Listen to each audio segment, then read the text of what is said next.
जय हिंद, वंदे मातरम। प्यारे साथियों, आ चुके हैं एक और ज़बरदस्त नई भर्ती के साथ। ये है EMRS नई भर्ती 2025। एकलव्य जो विद्यालय होते हैं, स्कूल होते हैं, उनमें यह भर्ती निकली है। Teaching and non teaching staff की भर्ती है।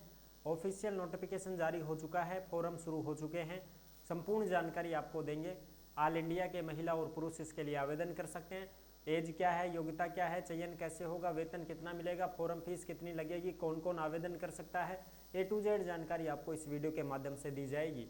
तो अभी तक आप नहीं जुड़े हैं चैनल से तो विश्वास के साथ आप ओमवीर रोजगार के YouTube चैनल को सब्सक्राइब कर सकते हैं, क्योंकि यहाँ पे आपको सभी भर्तियों की जानकारी दी जाती है और अच्छी प्रकार से आपको समझाया जाता है।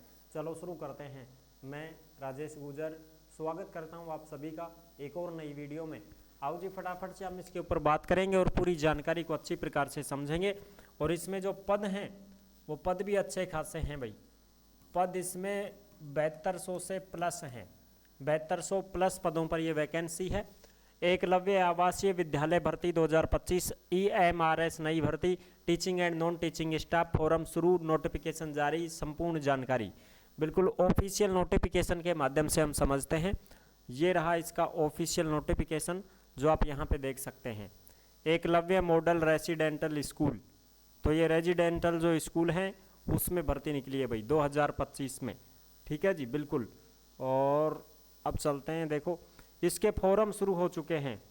फॉर्म शुरू 19 सितंबर से हो चुके हैं भाई। ठीक है ना, फॉर्म शुरू हो चुके हैं। जो भी फॉर्म भरना चाहता है वो भर सकता है। अब कौन कौन फॉर्म भरेंगे, लास्ट डेट क्या है, वो सारी चीज़ें बताएंगे आपको। ठीक है ना, चलो जी देखते हैं फटाफट से इसकी लास्ट डेट वगैरह सारी चीज़ें इसमें क्लियर करेंगे। ओके साहब, ये रहा आपका ऑफिशियल नोटिफिकेशन। ये देखो, इस भर्ती की जो लास्ट डेट है वो है तुम्हारी 23 अक्टूबर 2025, यानी कि महीने भर का टाइम आपको मिला है। 19 सितंबर से इसके फॉर्म शुरू हो चुके हैं और 23 अक्टूबर इसकी लास्ट डेट रहेगी। और ये पूरा का पूरा जो नोटिफिकेशन है ये आपको ओमवीर रोजगार के टेलीग्राम के ऊपर देखने को मिल जाएगा।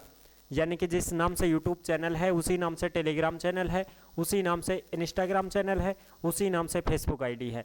सभी साथी जुड़ सकते हैं, फॉलो कर सकते हैं।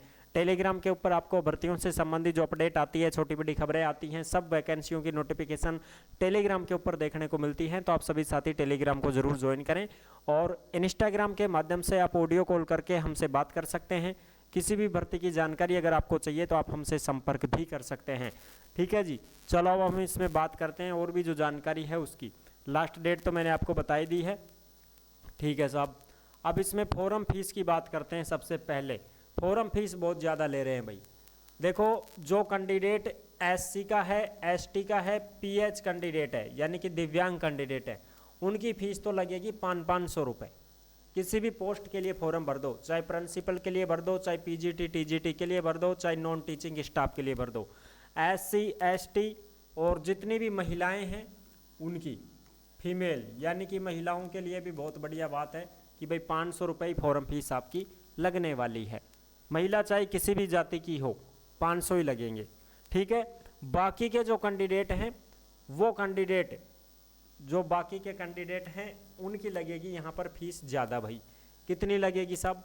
उनकी फीस लगेगी, देखो, प्रिंसिपल के लिए फॉर्म भर रहे हो 2500 रुपये, PGT TGT के लिए फॉर्म भर रहे हो 2000 लगेंगे, नॉन टीचिंग स्टाफ के लिए फॉर्म भरते हो 1500 रुपये फीस लगेगी आपकी। देख सकते हो आप। SC ST फीमेल और दिव्यांग कैंडिडेट को छोड़कर बाकी के जो कैंडिडेट बचे हैं और जो पुरुष हैं उनके लगेगी ये फीस। अब देख लो, SC ST में और दिव्यांगों में तो चाहे पुरुष हो चाहे महिला हो 500 ही लगेंगे। बाकी के जो कैंडिडेट हैं OBC MBC जो EWS हो गए, उनकी जो फीस है वो तुम्हारी ये लगेगी 2500 प्रिंसिपल के लिए, और बाकी PGT TGT के लिए भरोगा तो 2000, नॉन टीचिंग स्टाफ के लिए भरोगे तो 1500 रुपये फॉर्म फीस। फॉर्म फीस ज़्यादा है साहब। इसी को देखते हुए फॉर्म कम लगाए जाते हैं इस भर्ती में, समझ रहे हो। तनख्वाह बहुत शानदार देंगे ये आपको। अब हम बात करते हैं इसमें अपनी जो चीज़ें हैं उनके ऊपर। ठीक है, बहुत बड़ा नोटिफिकेशन है, ये आपको टेलीग्राम पे मिल जाएगा। अब यहाँ पे हम बात करें कि सब इसमें पदों की संख्या क्या है तो वो बताओ। तो पद इसमें ये देख सकते हो आप, पद हैं इसमें टोटल 7267, 7,267 पद हैं, जिसमें प्रिंसिपल के पद हैं 225, पीजीटी फर्स्ट ग्रेड के 1460, टीजीटी 3,962, फीमेल स्टाफ नर्स के 550, हॉस्टल वार्डन के 635, अकाउंटेंट के 61, junior secretariat assistant JSA 228, lab attendant के 146। टोटल 7,267 पद हैं, ये आप यहाँ पे देख सकते हैं। टीचर के तो ये 3 ही तो हैं, बाकी ये नॉन टीचिंग स्टाफ के पद हैं। ओके जी। अब प्रिंसिपल के 116 पद इस हिसाब से हैं, देख सकते हो आप, ठीक है। ओके जी। ये हैं पीजीटी के इस प्रकार से पद हैं 1460, जो कैटेगरी वाइज आप देख सकते हो, सब्जेक्ट वाइज। जैसे भाई पीजीटी के लिए English, Hindi, math, chemistry, physics, biology, history का 140, ज्योग्राफी का 98, कॉमर्स का 120, इकोनॉमी का 155, कंप्यूटर साइंस का 154 पद, इंग्लिश का 112, मैथ का 134, केमिस्ट्री का 169, फिजिक्स का 198। ऐसे ये पद हैं टोटल 1460। कैटेगरी वाइज इस प्रकार से हैं, general, EWS, OBC, SC, ST और ये दिव्यांग वगैरह के, ठीक है। ऐसे आप इसमें देख सकते हैं, ठीक है साहब। ये तो हो गए पीजीटी वालों के। अब हम टीजीटी की बात करें तो टीजीटी वालों के लिए जो पद हैं वो देखो, हिंदी में 424, इंग्लिश में 395, मैथ में 381, SS में 392, साइंस में 408, कंप्यूटर में 550। टोटल 2550 पद हैं टीजीटी, जिसको सेकंड ग्रेड बोलते हैं। कैटेगरी वाइज ऐसे देख सकते हो 2550 पद हैं, ठीक है जी। बिल्कुल ये ऐसे आपके ये पद रहने वाले हैं। ओके साहब, ये सभी। अब यहाँ पे बात करते हैं नॉन टीचिंग स्टाफ की। तो नॉन टीचिंग स्टाफ में आप यहाँ पे देखो, नॉन टीचिंग स्टाफ में हॉस्टल वार्डन के 346 हैं, जो मेल पुरुष के हैं। हॉस्टल वार्डन फीमेल महिलाओं के 289, फीमेल स्टाफ नर्स के 550, अकाउंटेंट के 61, 228, लैब अटेंडेंट 146, 1620 टोटल हैं। कैटेगरी वाइज देख सकते हो आप। जैसे मान लो आप अकाउंटेंट का और इनका हॉस्टल वार्डन का देखना चाहो, मेल का और फीमेल का अलग अलग है। तो पुरुष के लिए देखना चाहो तो जनरल में 143, EWS में 34, OBC में 93, SC में 51, ST में 25 और ये दिव्यांगजनों के हैं। और ये एक्स सर्विसमैन के हैं 34 पद। इस प्रकार से ये पद आप यहाँ पे अच्छे से देख सकते हैं, ठीक है जी। बिल्कुल साहब। चलो, ये है तुम्हारी नोटिफिकेशन की जानकारी, जो मैं आपको अच्छे से बता देता हूँ। अब इसमें भाई एग्ज़ाम होगा आपका, ठीक है ना। तनख्वाह बहुत शानदार है, लाखों में है प्रिंसिपल की। पीजीटी में भी देख सकते हो लाखों में ही सैलरी रहेगी। और ये सारे के सारे जो आपको सैलरी के दिख रहे हैं, ये सब सैलरी वाले, ये देख सकते हो आप, ठीक है। ओके जी। इसमें होगा एग्ज़ाम भाई। एग्ज़ाम पैटर्न किस प्रकार से रहेगा, तो प्रिंसिपल के लिए इस प्रकार से एग्ज़ाम रहेगा, जिसमें ये रीजनिंग और ये सारे के सारे आएंगे। 2 घंटे का टाइम मिलेगा, 100 क्वेश्चन आएंगे, 100 ही नंबर के आएंगे, ठीक है। ओके साहब। और भी जो चीज़ें हैं वो भी आप यहाँ पे अच्छे से देख सकते हो। ये पूरी चीज़ें हैं जो आपको अच्छे से दिखाई दे रही होंगी। ये सभी का एग्ज़ाम वगैरह का पैटर्न आप देख लेना भाई। 1/3 नेगेटिव मार्किंग रहेगी इसमें, बस ये चीज़ बतानी है, बाकी आप खुद ही पढ़ लेना। वैसे बहुत लंबा नोटिफिकेशन है जो आप यहाँ देख लेना, ठीक है जी। बिल्कुल, ये पूरा का पूरा एग्ज़ाम शेड्यूल है जो आप सभी पदों के लिए अलग अलग देख सकते हैं, कोई दिक्कत नहीं है। अब हम यहाँ पे बात करते हैं योग्यता की। तो योग्यता बतानी बहुत ज़रूरी है, योग्यता की बात कर लेते हैं।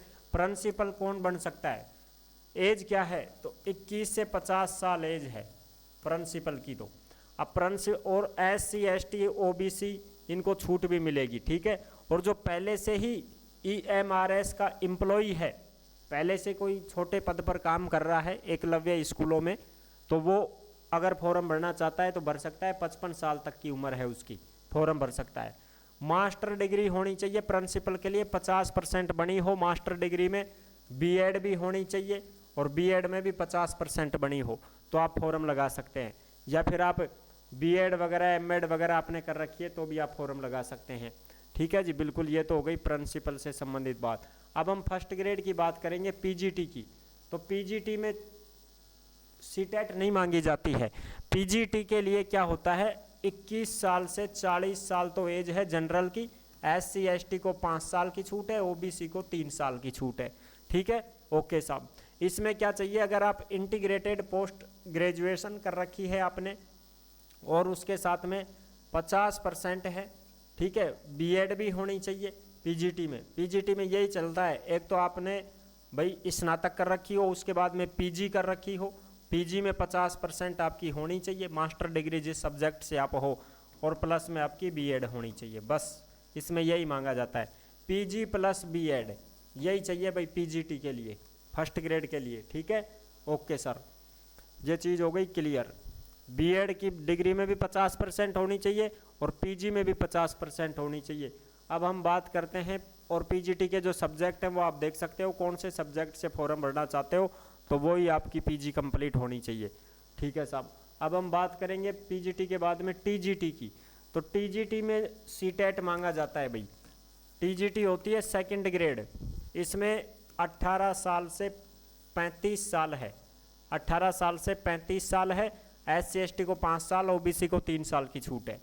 इसमें अगर 4 साल वाला इंटीग्रेटेड डिग्री आपने 50% के साथ कर रखी है तो भी ठीक है, जिसमें BA BEd BSc BEd हो जाता है वो चलेगा। अगर आप स्पेशल बैचलर डिग्री कर रखे हैं तो 50% के साथ में वो होनी चाहिए, प्लस में आपकी बीएड होनी चाहिए, प्लस में आपका सीटेट होना चाहिए। ठीक है, सीटेट लेवल 2, ये योग्यता आपके पास है तो ही आप टीजीटी के लिए फॉर्म अप्लाई कर सकते हैं। सीटेट केंद्रीय टीचर एलिजिबिलिटी टेस्ट होता है वो। ठीक है ना, बिल्कुल यहाँ पे आप अच्छे से देख सकते हैं, ये पूरी की पूरी चीज़ें हैं जो मैंने आपको बता दी है। ओके, अब देखो बीएड डिग्री में 50%, और भाई बीएड एमएड वगैरह हैं तो भी आप फॉर्म तो भर सकते हैं, लेकिन इसमें सीटेट भी चाहिए। मैंने आपको बताया स्नातक प्लस में बीएड प्लस में सीटेट ये ज़रूरी है, तो ही आप इसके लिए आवेदन कर सकते हैं, नहीं तो नहीं कर पाओगे। ठीक है साहब, ये चीज़ भी हो गई क्लियर। ओके, सब्जेक्ट वगैरह आप देख लेना। अब ये जैसे टीजीटी कंप्यूटर साइंस, आर्ट और म्यूजिक टीचर और ये सब देख सकते हैं आप। Physical education teacher male female, librarian, librarian के लिए 18 से 35 साल एज है, इसमें 18 से 35 साल एज है। और भाई इसमें बैचलर डिग्री चाहिए लाइब्रेरी साइंस से 50% के साथ में, तो आप फॉर्म भर सकते हैं। अगर आप bachelor degree library and information science के साथ भी 50% हैं तो भी आप फॉर्म भर सकते हैं। ठीक है, ओके सर। अब बात करते हैं फीमेल स्टाफ नर्स। तो फीमेल स्टाफ नर्स के लिए देखो, इसमें चाहिए 18 से 35 साल उम्र, और भाई BSc नर्सिंग अगर आपने कर रखी है तो फॉर्म लगा सकते हैं। ठीक है, BSc नर्सिंग चाहिए इसमें। ठीक है जी, ये चीज़ होनी चाहिए। और इसमें और भी जो है, जो जैसे देखो आपने कोई भाई नर्सिंग का कोर्स आपने कर रखा है, मिडवाइफ जैसे GNM होता है, तो GNM तो कर रखा है आपने, ठीक है, लेकिन उसके साथ में 2 साल का एक्सपीरियंस भी मांगा गया है, और नर्सिंग काउंसलिंग में रजिस्ट्रेशन भी होना चाहिए। 50 बेडेड हॉस्पिटल में आपको काम करने का अनुभव हो तो आप इसके लिए GNM में भी फॉर्म भर सकते हैं, नहीं तो फिर BSc नर्सिंग तो है ही है, BSc नर्सिंग वाले तो भर ही सकते हैं। अब बात करें हॉस्टल वार्डन के लिए, तो हॉस्टल वार्डन के लिए देखो 18 से 35 साल एज है और छूट भी मिलेगी। 4 साल का इंटीग्रेटेड कोर्स आपने कर रखा है तो भी फॉर्म भर सकते हैं। बैचलर डिग्री आपने पास कर रखी है तो भी फॉर्म भर सकते हैं। स्नातक है, कोई कुछ नहीं, एक्सपीरियंस कुछ नहीं मांगा, सिर्फ स्नातक वाले इसमें आवेदन कर सकते हैं हॉस्टल वार्डन के लिए। ठीक है जी, बिल्कुल ये चीज़ हो गई क्लियर। अब अकाउंटेंट की बात करें तो अकाउंटेंट के लिए 18 से 30 साल एज है। बैचलर डिग्री कॉमर्स से मांगी गई है। BCom अगर आपने कर रखा है तो आप फॉर्म लगा सकते हैं, क्योंकि भाई आप सबको पता है अकाउंटेंट में तो भाई बैंकिंग से संबंधित काम होना चाहिए, आर्ट वाले थोड़ी ना करेंगे। ये है जूनियर सेक्रेटरीट असिस्टेंट JSA, 18 से 30 साल एज है। 12वीं पास मांगा गया है, लेकिन सर्टिफिकेट भी होना चाहिए आपके पास में। ठीक है, सर्टिफिकेट कैसा? सर्टिफिकेट इस चीज़ का कि भाई आप जो हैं LDC का काम, सर्टिफिकेट की भी ज़रूरत नहीं है। हाँ, सर्टिफिकेट की ज़रूरत नहीं है, केवल 12वीं पास होना चाहिए। और आपकी टाइपिंग स्पीड कितनी है? 35 शब्द तो है आपकी इंग्लिश में और 30 शब्द हिंदी टाइपिंग। टाइपिंग का नॉलेज अगर आपको है तो आप केवल 12वीं पास भी हैं तो आप आराम से JSA के लिए अप्लाई कर सकते हैं। ठीक है जी, बिल्कुल ये चीज़ है। ओके सर, केवल 12वीं पास चाहिए। और अगर आप 10वीं ही पास हैं तो लैब अटेंडेंट के लिए फॉर्म भर दो। लैब अटेंडेंट के लिए 18 से 30 साल एज है, 10वीं पास होनी चाहिए। सर्टिफिकेट डिप्लोमा मांगा है लेबोरेटरी का। अगर आप 10वीं पास हैं, लेबोरेटरी का डिप्लोमा आपने कर रखा है, तो आप लैब अटेंडेंट के लिए फॉर्म भर सकते हैं। अगर आप 12वीं पास हैं साइंस से, तो भी आप भर सकते हैं, फिर उसमें कोई डिप्लोमा की ज़रूरत नहीं है। केवल 12वीं पास हैं साइंस सब्जेक्ट से, तो आपको डिप्लोमा की ज़रूरत नहीं है, आप डायरेक्ट फॉर्म लगा सकते हैं लैब अटेंडेंट के लिए। ठीक है जी, बिल्कुल ये चीज़ें हैं। तो ये आप अच्छे से समझ गए होंगे। छूट भी देख लो यहाँ पे, ये देखो छूट, SC ST को 5 साल की छूट, OBC को 3 साल की छूट, ऐसे ही आपको छूट भी मिल जाएगी। आई होप आप अच्छी प्रकार से समझ गए होंगे, सारी जानकारी मैंने क्लियर कर दी है। इसका फुल नोटिफिकेशन टेलीग्राम पे मिल जाएगा, टेलीग्राम पे आप सभी साथी ज्वाइन कर लेना टेलीग्राम को, और टेलीग्राम से आप डाउनलोड कर लेना। नेक्स्ट वीडियो में मिलते हैं। वीडियो पसंद आई है तो लाइक ज़रूर कर देना। तब तक के लिए सभी प्यारे साथियों को जय हिंद, जय भारत।